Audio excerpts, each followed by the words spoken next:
할렐루야. 또 하루를 하나님께서 우리에게 주셨습니다. 하나님께서 우리를 사랑하셔서 또 한 날을 살게 하셨습니다.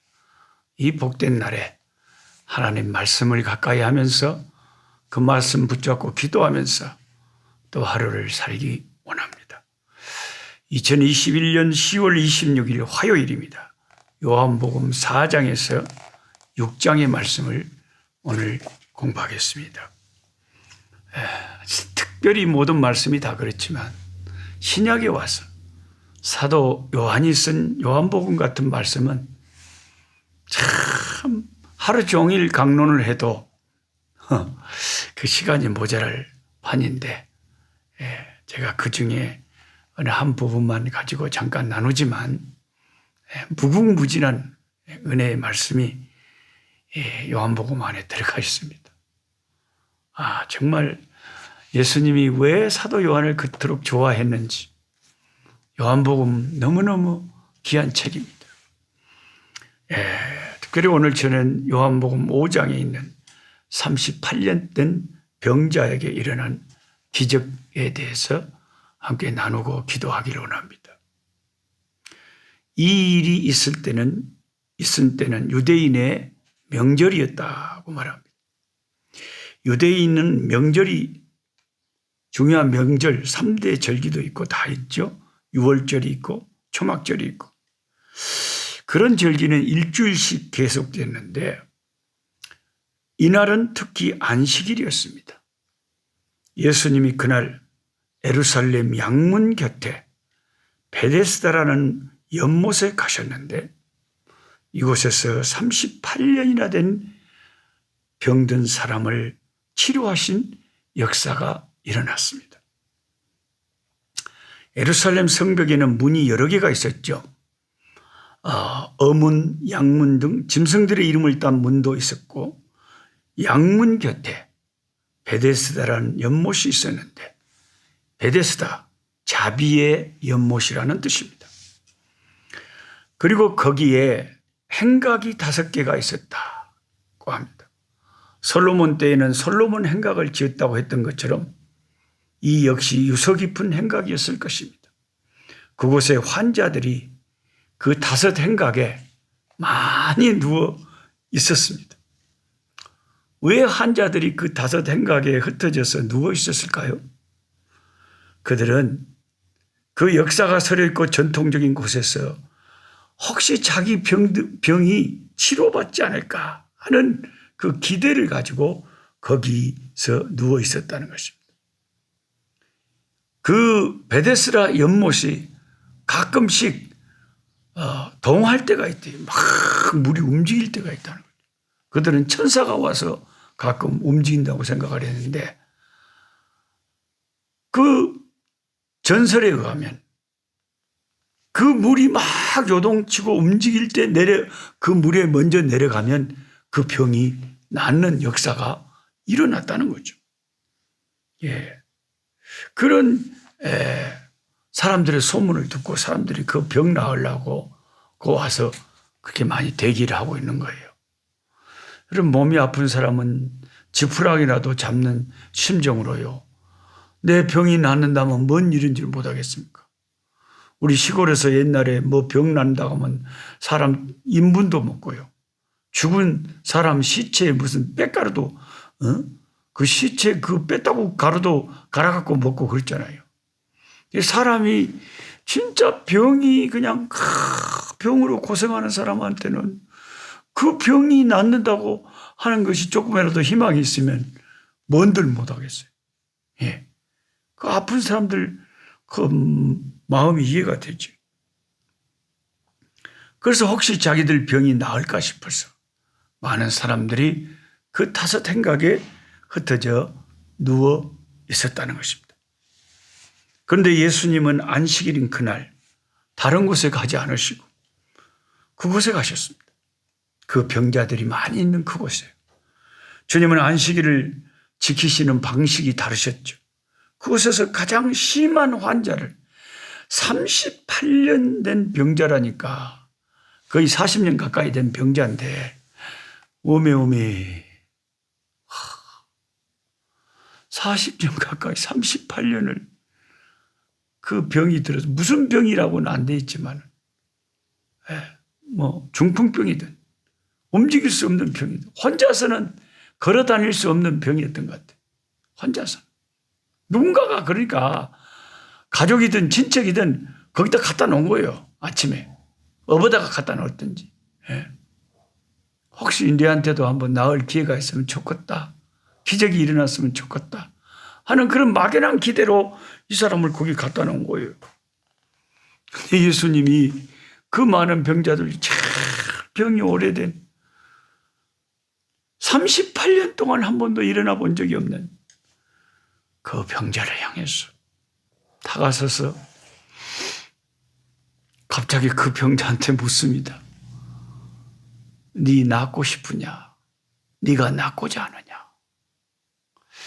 참 심오한 말씀이죠. 아니 내가 병자라면 어떤 낯선 분이 나한테 오셔갖고 물어보기를 낫고자 하냐 병이 그런다면 이분이 정말 능력 있는 하나님의 아드님이시라는 것을 내가 알았다면 아멘 할렐루야 낫고 싶어요. 예수님 병 좀 낫게 해주세요. 그랬을 겁니다. 그랬을 거예요.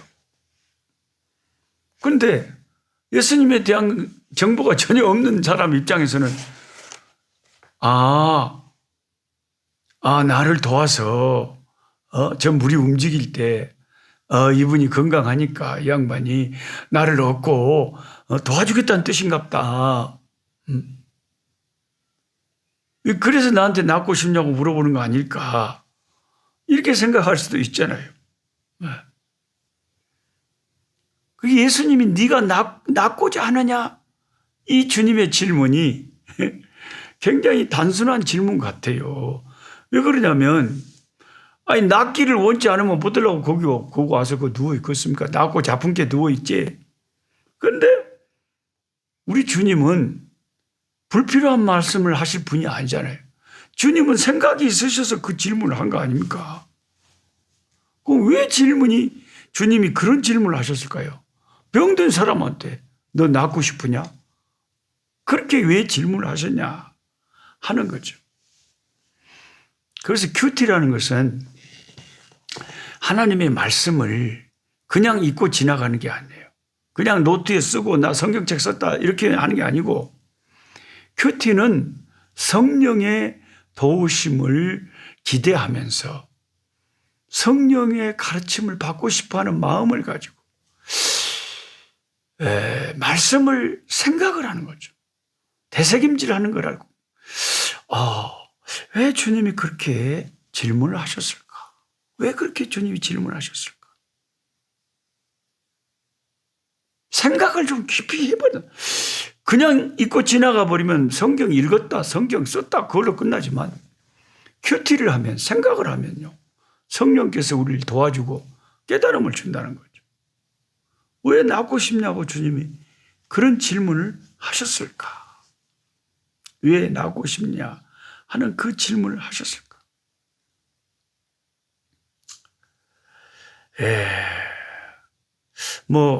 저는 그 주님의 깊은 마음을 다 헤아리지는 못합니다. 왜 그 질문을 그렇게 하셨는지. 하늘나라 가서 예수님 만날 때 이 대목을 한번 물어보면 좋겠어요. 예수님, 그 38년 된 베데스다 연못에 그 누워있던 그 병자 고치신 적 있으시잖아요. 그랬지.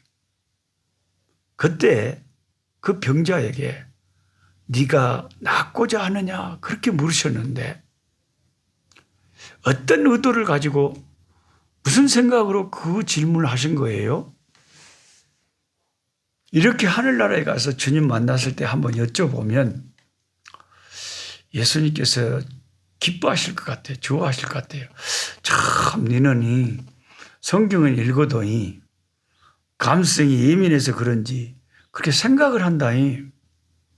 아니 보통 다른 교인들은 그냥 그냥 지나가 버려. 생각을 안 해. 그래도 너는 그게 그렇게 궁금해서 생각을 하고 그러니까 그게 참 귀하다. 그러면서 주님이 우리에게 대답을 해 주실 것 같아요. 내가 그렇게 물어봤던 이유가 있었어. 그래서 제가 주님의 마음을 다 헤아리지는 못하지만 제 나름대로 생각을 한번 주님 앞에 이야기를 해본다면 혹시 맞는지 틀린지는 모르겠어요. 이런 생각이 들어요. 38년이나 이 병에 걸려서 있었으면 이 병자는 자기 병에 대해서는 소망이 없어요. 절망적이에요. 절망이 가득 차 있는 거죠. 내가 낫는다, 나을 수 있다 이런 생각은 거의 해본 적이 없는 거예요. 갑자기 어떤 분이 찾아와서 너 낫고 싶어? 아니 낫는다는 생각 자체를 잃어버린 지가 너무 오래되는데 희망에 너무나 생각할 수 없는 너무나 놀라운 희망의 말이 이분의 귀에 들려진 거예요. 저는 예수님의 말씀은 항상 복음, 복된 소식, 희망의 소식, 소망의 말씀이라고 저는 생각해요. 주님은 이 병자에게 먼저 희망을, 소망을 불어넣어 주신 거죠. 주님이 원하시면 나을 수도 있다는 그 상상할 수 없는 그 이야기를 주님은 처음부터 바로 꺼내신 거죠. 너 낫고 싶어? 주님은 오늘 죄인된 우리들에게 지옥에 갈 수밖에 없는 죄의 싹슨 사망을 당할 수밖에 없는 우리들에게 너 영생하고 싶어? 너 천국 가고 싶어? 너 구원받고 싶어? 너 복받고 싶어? 주님은 그런 소망의 말씀으로 항상 우리들에게 다가오신 분이시다. 저는 그렇게 믿는 거죠. 예수님의 어떤 말씀을 읽든지 주님은 날마다 우리에게 소망을 주셔요. 절망을 안고 사는 우리들에게 소망을 던져주시는 분이 이 세상의 유일한 소망은 오직 예수님밖에 없어요. 누가 우리 인생에게 소망을 주십니까? 예수님이죠. 내가 정말 낙심했을 때, 내가 정말 절망으로 신음할 때, 우리 주님의 말씀을 가까이 하면 주님의 말씀 속에서 우리는 빛을 얻고 주님의 말씀 속에서 희망을 발견하고 다시 한번 또 오뚜기처럼 일어나서 말씀 안에서 힘을 얻고 소망의 삶을 살아간다는 것입니다. 주님의 말씀은 소망을 주시기 위한 말씀이었다. 네가 낫고자 하느냐? 낫고자 하냐? 물어봤더니 그러면 예 하면 될 것을 이 병자는 동문서답을 합니다. 엉뚱한 대답을 하는 거죠. 요한복음 5장 7절에 병자가 대답하되 주님, 주여. 아따 주여라고 하는 거 보니까 그래도 뭔가 범상한 말은 아니죠. 이분이 주님이라고 자기는 여겨졌나 봐요. 주여, 물이 동할 때에 나를 못에 넣어줄 사람이 없어서 내가 가는 동안 다른 사람이 먼저 내려가.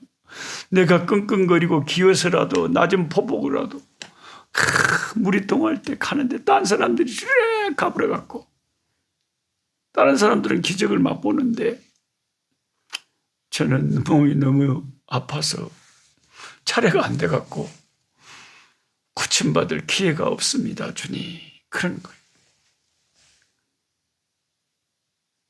참 예수님의 질문하고 이 38년 된 병자의 대답이 완전 동문서답. 인간은 자기 관념과 자기 전통과 자기 자신의 그 생각 사상 체계에서 쉽게 벗어나기가 힘듭니다. 그가 얼마나 오랫동안 베데스다의 문화에 젖어 있었습니까? 천사가 내려와 못이 동할 때 못이 제일 먼저 들어가는 자가 낫는다 하는 것이 그가 아는 치료의 길 전부였습니다. 바로 자기 앞에 자기에게 다가오신 그분이 자기를 치료할 수 있는 능력 있는 하나님의 아들이라는 것은 까마득히 몰랐죠. 예수께서 가라사대 일어나 네 자리를 들고 걸어가라 하시니 요한복음 5장 8절 놀라운 말씀이 떨어졌습니다. 먼저 다른 사람이 내려간다 그런 말에는 주님이 대꾸도 안 했습니다.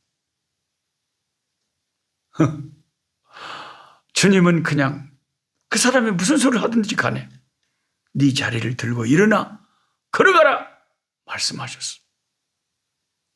그 주님의 말씀이 떨어졌을 때 그 말씀의 기적이 능력이 이 천지를 없는 데서 있게 하신 창조주의 말씀이 떨어졌을 때 그 사람의 다리에 힘이 생기고 그의 병이 치료받고 그가 38년 만에 일어나서 자기 자리를 정돈하고 걸어 다닐 수 있어요.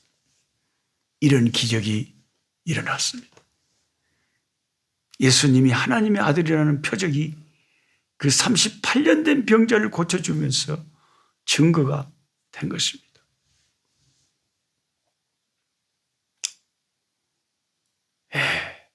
예수님만이 창조주만이 죽은 자도 살릴 수 있고 없는 것을 있게 하실 수 있고 능치 못할 일이 주님에게는 없습니다.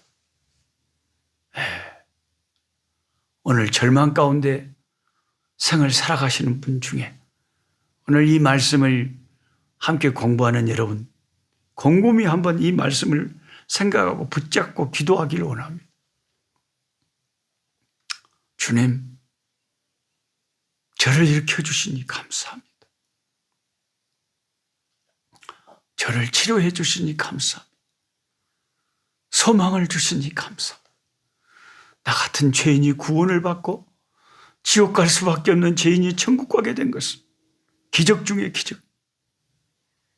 주님이 뜻이 계시면 우리를 낫게 하고 주님이 뜻이 계시면 우리에게 능력을 허락하시고 주님이 뜻이 계시면 주님께서 우리에게 놀라운 복을 쏟아부어 주실 줄 믿습니다. 우리 시간 함께 한번 기도합시다. 하나님 아버지, 주님 오늘 우리에게 다가오셨어. 너 낫고 싶으냐? 너 희망을 갖고 싶으냐? 물으시니 얼마나 감사한지 모르겠습니다. 주님, 저희들이 베데스다 연못가에 소망 없이 누워있는 불쌍한 38년 된 병자와 같은 자들입니다. 주여, 생명의 말씀이신 주님, 창조주의 능력을 가지신 창조주이신 주님이시오. 우리 한 사람 한 사람의 형편을 보시고 우리를 변화시켜 주시고 우리를 절망의 밤이 지나고 아침 희망의 빛으로 다가오게 하실 분은 주님밖에 없음을 고백합니다. 여러 가지 다양한 상황 속에서 어려움을 당하고 있는 당신의 백성들, 이 시간 주여 새롭게 소망으로 바꿔주시옵소서. 치료하여 주시옵소서. 고쳐주시옵소서. 우리에게 복을 주시옵소서. 새롭게 하여 주시옵소서. 기적이 일어나게 하시고 표적과 기사가 우리 주 예수 그리스도의 이름으로 우리 가정에, 내 개인의, 내 심령에, 아버지 우리 자녀들에게, 우리 가족들에게 나타나게 주여 기적을 베풀어 주시옵소서. 놀라운 일이 벌어지게 하옵소서. 우리 구주 예수님의 이름으로 기도드리옵나이다. 아멘. 약한 자의 것을